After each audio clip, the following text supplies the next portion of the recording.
Hello student, प्रतिलोम त्रिकोणमिति पढ़ चुके हैं, उसके 20 वीडियो डाले गए हैं। आप सीरियल से देख लें तो वो चैप्टर आपका कंप्लीट हो जाएगा। आज से नया चैप्टर शुरू करना है, आव्यूह अर्थात मैट्रिक्स।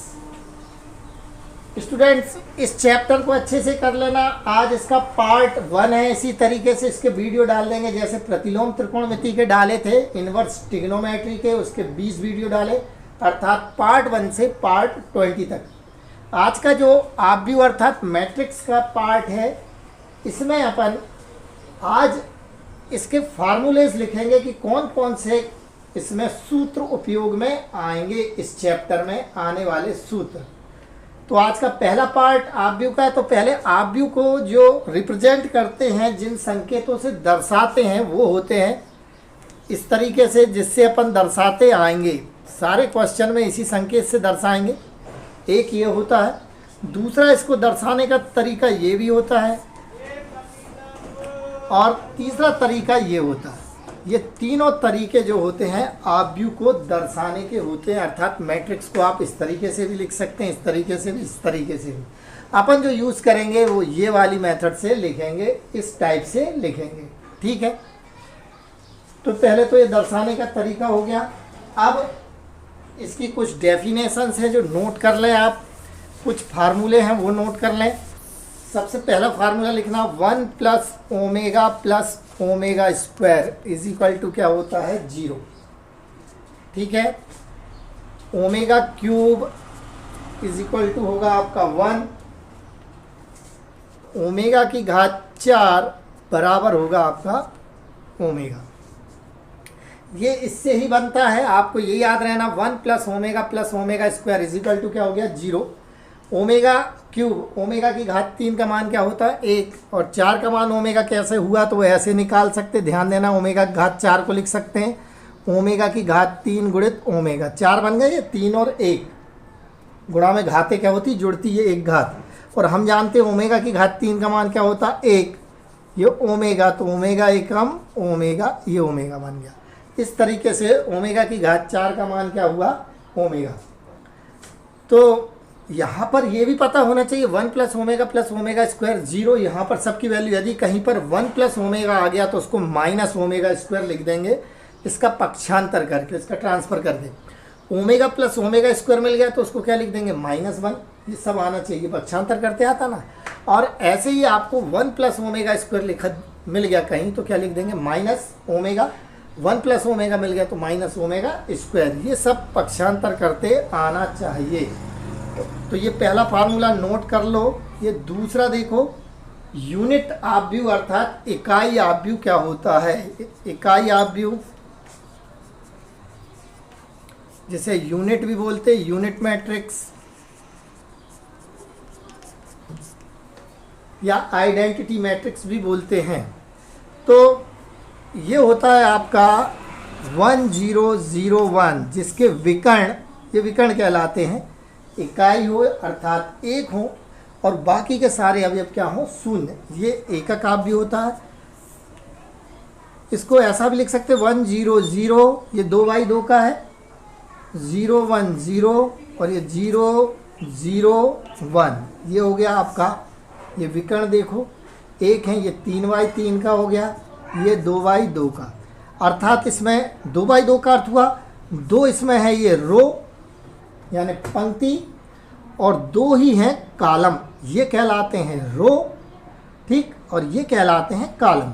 ये हो गए 1 2 3, 3 रो हो गई, और 1 2 3, 3 कॉलम हो गए, अर्थात स्तंभ हो गए।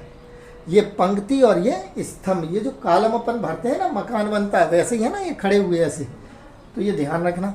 तो ये हो गया आपका इकाई आव्यूह अर्थात मैट्रिक्स आव्यूह। क्या होता है, जिसके विकर्ण क्या हो, इकाई हो, इस तरीके से 1 0 0 1 2/2 में, और ये 1 0 0 0 1 0 0 0 1, ये हो गया। तो ये नोट कर लेना, ये पता होना चाहिए आपको। चलिए कुछ डेफिनेशन, जैसे परिवर्त आव्यूह अर्थात ट्रांसपोज मैट्रिक्स, मैं बोलते जा रहा हूँ, आप लोग लिखते जाना। तो लिखो साथ में, यदि किसी आव्यूह के पंक्ति और स्तंभ को आपस में बदल दिया जाए, यदि किसी आव्यूह के पंक्ति अर्थात रो और स्तंभ अर्थात कॉलम को आपस में बदल दिया जाए, एक्सचेंज कर दिया जाए, तो प्राप्त जो आव्यूह होता है परिवर्त आव्यूह कहलाता है। नोट कर लिया सबने?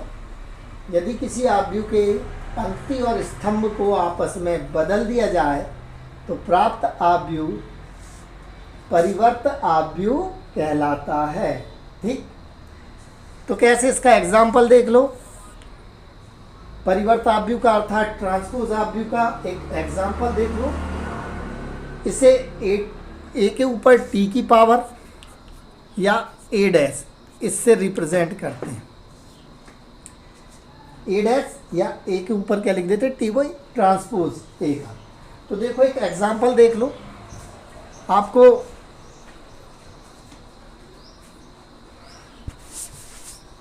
ए इज इक्वल टू कुछ भी ले लें अपन, जैसे 1 3 -5 2 -4 3, ये हो गया। ये कितने बाई कितने का आव्यूह है अगर देखा जाए तो इसमें पंक्ति कितनी है, दो रो हैं, और कॉलम कितने, स्तंभ 3, अर्थात ये कितने बाई कितने का, 2 बाई 3 का। पहले पंक्ति की संख्या लिखी जाती है फिर स्तंभ की, 2 बाई 3 का। अब इसका ट्रांसपोज देखें, ए डैश या ए के ऊपर टी, तो पंक्ति और कॉलम को आपस में बदल दिया जाए, अर्थात ये हो गया 1 3 -5, ये अपन ने पंक्ति को कहाँ में बदल दिया, कॉलम में, और ये हो गया 2 -4 3। ये कितने बाई कितने का बन गया देखा जाए तो 1 2 3 हो गए इसमें पंक्तियाँ, अर्थात रो 3 हो गई और कॉलम हो गए 2, ये 3 बाई 2 का हो गया। तो ये इसका ट्रांसपोज हो गया, अर्थात रो को कॉलम बना दी जाए और कॉलम को रो बना दिया जाए। तो कौन सा आव्यूह होता है, ये परिवर्त आव्यूह होता है। दूसरा सम्मित आव्यूह। कौन सा आव्यूह लेते हैं अपन, सम्मित आव्यूह, सिमेट्रिक मैट्रिक्स। ठीक है, सिमेट्रिक मैट्रिक्स ये सेकंड है। चलिए इसकी डेफिनेशन लिखिए, मैं बताते जा रहा हूं क्या होता है। एक वर्ग आव्यूह सम्मित आव्यूह कहलाएगा यदि A dash is equal to A, या ए के ऊपर टी, अर्थात A T is equal to क्या हो गया, ए। एक वर्ग आव्यूह अर्थात जिसके रो और कॉलम समान हो, क्या कहलाता, वर्ग आव्यूह। ये वर्ग आव्यूह नहीं है, 2 बाई 2 का होता है या 3 बाई 3 का होता है, अर्थात 3 रो और 3 कॉलम, वो वर्ग आव्यूह होगा। तो एक वर्ग आव्यूह सम्मित या सिमेट्रिक मैट्रिक्स कहलाएगा यदि उसका ट्रांसपोज उस आव्यूह के बराबर ही हो, अर्थात ए डैश इज इक्वल टू ए। देखिए इसका एक एग्जाम्पल ले लेते हैं अपन, जैसे 1 3 3 1, ये ए है, इसका ट्रांसपोज बना दें, अर्थात ए डैश निकाल दें, या ए टी क्या हो जाएगा बताओ जरा, ये आ जाएंगे कॉलम में, तो 1 3 और ये कॉलम बन जाएगा तो 3 1। ए डैश बराबर क्या आया, ए, वही की वही आया। तो ये कौन सा आव्यूह कहलाता है, सम्मित आव्यूह। समझ गए, एक वर्ग आव्यूह सम्मित आव्यूह कहलाएगा यदि A dash is equal to क्या हो, ए। ठीक है, अब ये विषम सम्मित आव्यूह अर्थात स्क्यू सिमेट्रिक्स क्या होता है, स्क्यू सिमेट्रिक मैट्रिक्स, विषम सम्मित आव्यूह अर्थात स्क्यू सिमेट्रिक मैट्रिक। लिखो इसकी डेफिनेशन, एक वर्ग आव्यूह समझ गए ना, जिसमें रो और कॉलम क्या हो, समान, वर्ग आव्यूह कहलाता है। एक वर्ग आव्यूह विषम सम्मित अर्थात स्क्यू सिमेट्रिक कहलाता है यदि A dash is equal to minus A. एक वर्ग आव्यूह विषम सम्मित कहलाता है यदि A dash is equal to क्या हो, माइनस ए, अर्थात दिए गए आव्यूह को परिवर्त कर दें तो माइनस आ जाए, क्या कहलाता है? विषम सममित कहलाता है। जब क्वेश्चन करेंगे तो उसमें बहुत से आपको ऐसे मिलने वाले हैं। फिर देखते हैं अपन समसम आव्यूह। कौन सा आव्यूह करते हैं अब अपन? समसम आव्यूह अर्थात आइडेम्पोटेंट मैट्रिक्स। Idempotent matrix. समसम आव्यूह क्या होता है? एक लिखो, डेफिनेशन लिखो, एक वर्ग आव्यूह समसम कहलाता है यदि ए स्क्वायर इज इक्वल टू ए। एक वर्ग आव्यूह समसम कहलाता है यदि ए वर्ग इज इक्वल टू ए। ए वर्ग अर्थात दिए गए आव्यूह का आव्यूह में क्या करना है? गुणा। अब वो कैसे करते गुणा वो आगे सीखेंगे अपन। तो एक वर्ग आव्यूह समसम कहलाता है यदि ए वर्ग इज इक्वल टू क्या है? ए। ध्यान रखना, नोट कर लिया सबने। फिर इसके बाद निकालो प्रतिकेंद्रज आव्यूह। कौन सा आव्यूह? प्रतिकेंद्रज आव्यूह अर्थात इन्वोलेटरी मैट्रिक्स।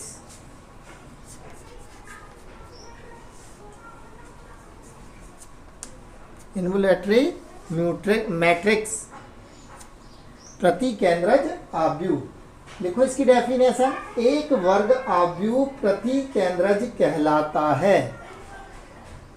एक वर्ग आव्यूह प्रतिकेंद्रज कहलाता है यदि ए वर्ग इज इक्वल टू आई। बात समझ में आए? अर्थात दिए गए आव्यूह का उसी में गुणा करें अपन तो वो कौन सा आव्यूह बनना चाहिए? आपका आइडेंटिटी आव्यूह बनना चाहिए, अर्थात यूनिट मैट्रिक्स बनना चाहिए, वो जिसके विकर्ण एक हो, बाकी के अवयव क्या हो? शून्य। तो क्या कहलाता है? वो कौन सा आव्यूह कहलाता है? आपका प्रतिकेंद्रज अर्थात इन्वोलेटरी मैट्रिक्स कहलाता है। तो एक वर्ग आव्यूह प्रतिकेंद्रज कहलाता है यदि ए स्क्वायर इज इक्वल टू क्या है? आई। नोट कर लो इसको। शून्य सम आव्यूह अर्थात निलपोटेंट आव्यूह। लिखिए इसकी डेफिनेशन, एक वर्ग आव्यूह m घात का, एक वर्ग आव्यूह m घात का शून्य सम आव्यूह कहलाता है यदि a की घात m इज इक्वल टू क्या है? 0।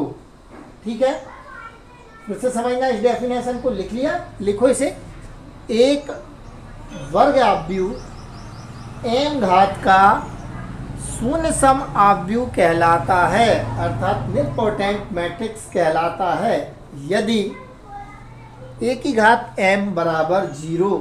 अर्थात आपको कोई आव्यूह दिया है, उसे 3 बार गुणा करने पर क्या आ रहा है? वह उसी का उसी में 3 बार गुणा कर रहे हैं। गुणा कैसे करते क्लास में सिखाऊंगा आगे।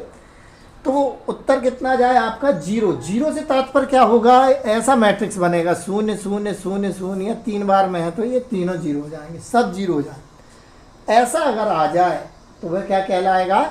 शून्य सम आव्यूह कहलाएगा। फिर आता है आपका लांबिक आव्यूह अर्थात ऑर्थोगोनल मैट्रिक्स। इसकी डेफिनेशन लिखो, हेडिंग डाल लेना, लांबिक आव्यूह अर्थात ऑर्थोगोनल मैट्रिक्स। लिखो इसे, एक वर्ग आव्यूह लांबिक कहलाता है। एक वर्ग आव्यूह समझ गए ना? रो और कॉलम की संख्याएं क्या हो? समान हो।